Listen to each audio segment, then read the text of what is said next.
मनमानी आचरण होने पर फिर कृपा काम नहीं करती। आप जो चाहे वो निंदनीय कार्य करे और गुरुजनों की कृपा आपको विमान पे बैठाल के परम पद पहुंचा दे, ऐसा आज तक हमने नहीं सुना, पढ़ा नहीं, संतों से कहीं ऐसी बात नहीं सुनी।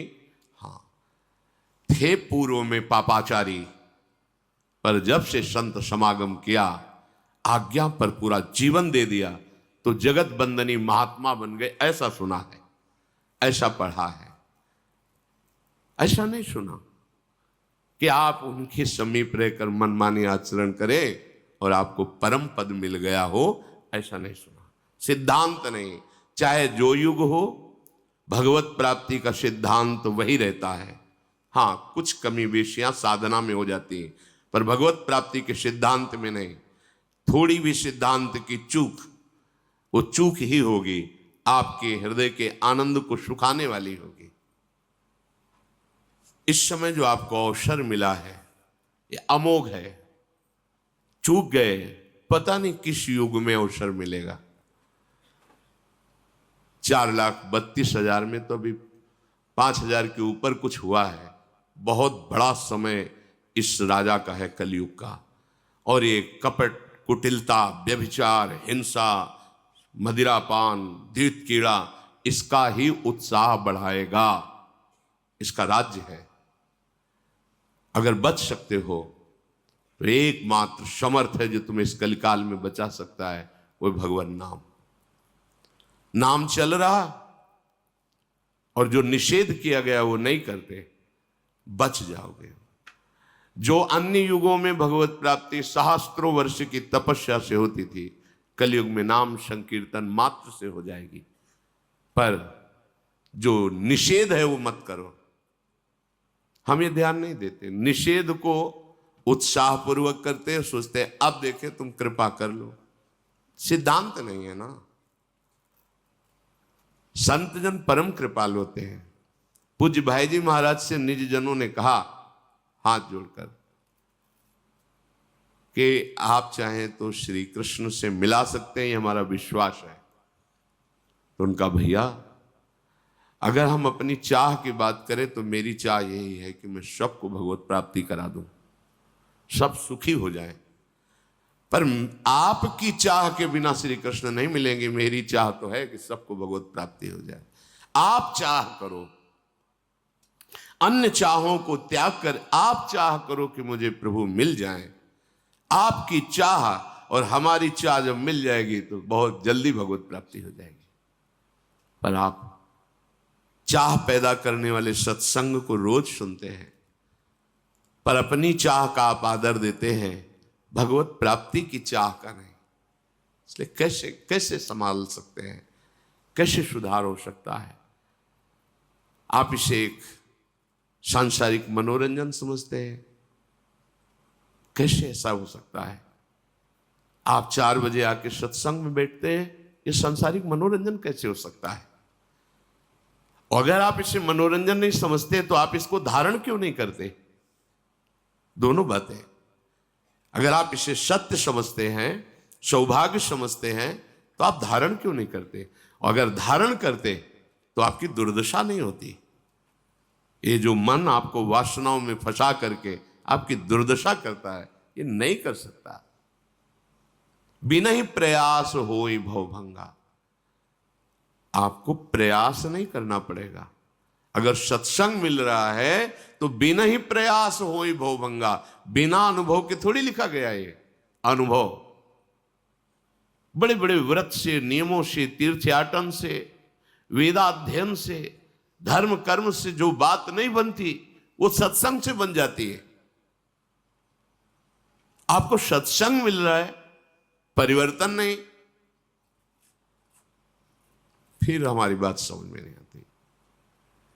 सत्संग मिले और उसका रंग न बदले, तो बाहर का रंग बदल गया ये तो देख लिया, लेकिन अंदर का अहंकार, वासना में मन, ये मंत्र से बदलेगा, नाम से बदलेगा, विचार से बदलेगा।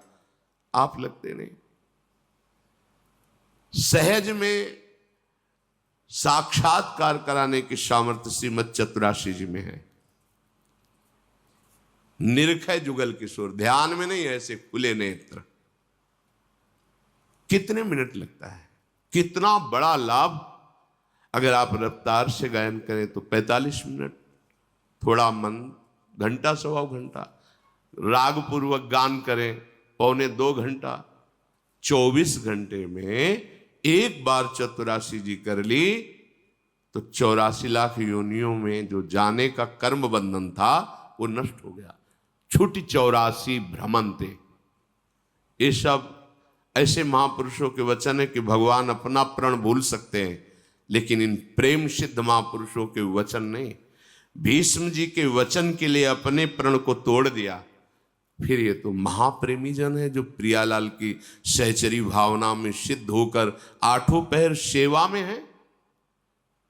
एक बार चतुराशी जी का रोज गायन 84 लाख योनियों में आप नहीं फंसेंगे।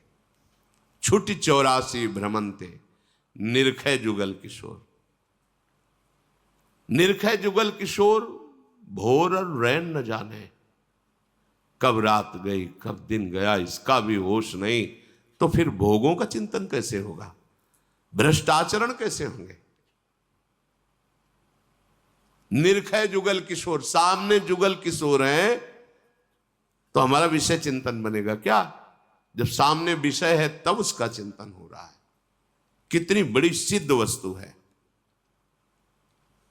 पर नहीं, हमें भूख ही नहीं है जुगल किशोर की, इस भयावह संसार से मुक्त होने की भूख ही नहीं। जब पूज्य श्री जयदेव जी का चरित्र पढ़ा तो प्रारंभ में नए तो हृदय जल गया। कहाँ थे भगवान जब ऐसे महापुरुष जो रात दिन भगवान के भजन में लगे हुए हैं, किसी ने दक्षिणा दी। जब देखा कि ठग है तो दे ही दिया अपनी तरफ से, फिर भी उन दुष्टों ने उनके हाथ पैर काट कर कुएं में डाल दिया। कहाँ है भगवान?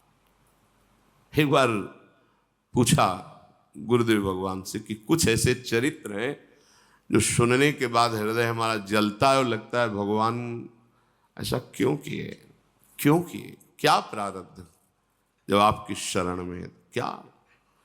तो श्री जी की सेवा कर रहे थे महाराज जी, तो उनका देखो भजन करो और ये चिंतन छोड़ो।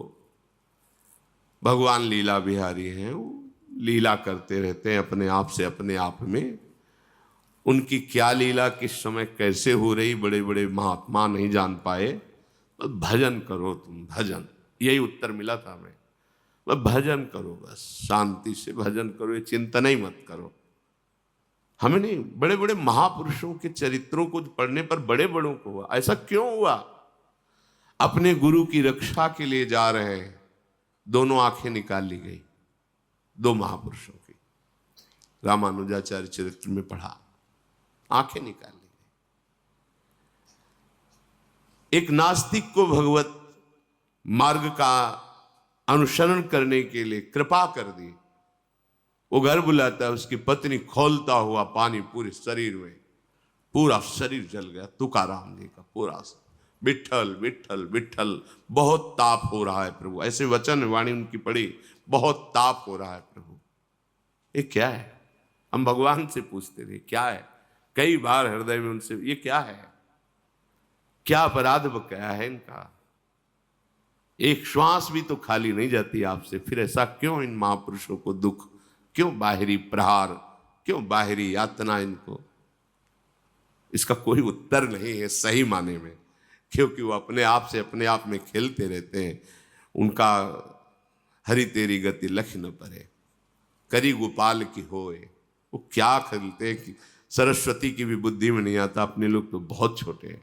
बस इन प्रकारेण हम अपने चित्त को प्रभु में जोड़े, निर्णय मंगल में निकलेगा। वही तुकाराम जी सदैव विमान पर बैठकर खूब घंटानाद नाम कीर्तन की ध्वनि के बीच से भगवान के धाम, उसी देह से सदैव भगवान के धाम को गए। ये परमार्थ पथ है, ऐसा सोचा जाए कोई संकट ना आवे, विपत्ति ना आवे, नहीं। जब कोई इस विचार करता है कि हजारों को लेकर चलेंगे प्रभु के मार्ग में, तो टांग तोड़ती है माया, टांग तोड़ देती है, उसको असहाय धूल धूसरित कर देती है। और वो भी भगवान के दास है, जैसे भी बनता है घसीट के ही सही पर पाला तक पहुंचाते हैं। पाला होता है ना बीच में, ये खेल है भगवान की माया का। और ऐसा खेल है कि है स्वप्नवत पर सत्य भास रहा है। निकल चलो इस खेल से, बढ़िया अवसर मिला है। नहीं करूंगा कभी किसी का अब तन मन धन से अपमान, सब में सदा देख प्रभु को मैं सदा करूंगा सुच सम्मान। आप ही हो, आप ही हो, अब बताओ आप ही हो। लो मैं छल कर रहा हूं तुम्हारे साथ, कपट कर रहा हूं, तुम्हारी निंदा करूंगा, तुम्हें मारूंगा, तुम्हें दर दर के लिए भिखारी बना दो। अब बोलो मैं हूं? हाँ हो, आप ही हो। मेरा विधान ठीक है? हाँ बहुत अच्छा है। जोई जोई प्यारो करे सोई मोई भावे। बोल अब। ये बहुत लीला बिहारी है, बहुत लीला बिहारी है। इसको खिलवाड़ मत समझो कि दो चार माला अनुकूलता आ गई, जय हो। हाँ, कभी किसी से कहा था कि भक्ति जब रंग लाती है तो जीना मुश्किल कर देती है। कैसा जीना? जहां जहां तुम्हारा राग ममता शक्ति साहब। तो उनका तो मुझे तो कई वर्ष से भक्ति कर रहा हूं, मुझे तो सब अनुकूलता ही अनुकूलता दिखाई दे रही। अभी रंग की बात है ना, थोड़ा रंग आने दीजिए। जब रंग आया ना तब पूछा कहो भाई क्या हाल चाल है, पास ही रहते हैं। तो उनका अक्षरशः वैसा ही, सदा देखूंगा सब में प्रभु का भाव। सब सर्वान वस्तुतया निरीक्ष, प्रवचन कर लेना अलग बात। आप अब निरीक्षण कर कि कौन है सामने। आप ही हो, आप ही हो, आप ही हो।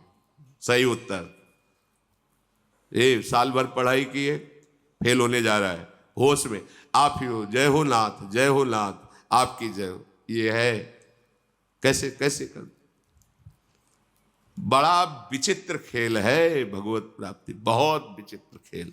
बस वचन पे चल जाओ तो पहुंच जाओगे।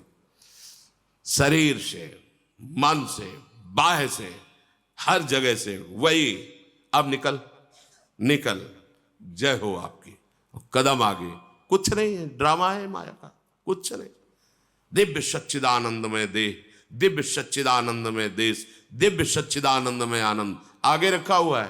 पर अब एक कदम चलने लायक नहीं हो, कोई नहीं मानेगा। आप चल के दिखाओ बस। पूज्य बाबा, राधा बाबा ऐसे भाव, एक कदम नहीं चल पा रहे, गठिया रोग, भारी रोग। चलो अनुष्ठान लिया त्रिपुर सुंदरी का, फिसल गए, टूट गए। औषधि नहीं लेते थे, अनुष्ठान नहीं बंद हुआ, सामने साक्षात वो विराजमान। ये थोड़ा सा तो यहां तो अनुष्ठान विषयों का चल रहा है, प्रभु का अनुष्ठान कहां है? मन में देखो ना। मांगा हुआ विषय नहीं मिला तो प्रभु के प्रति अश्रद्धा हो जाती है। ऐसा लगता है भगवान नहीं, मांगा हुआ विषय नहीं। निश्चय कर लो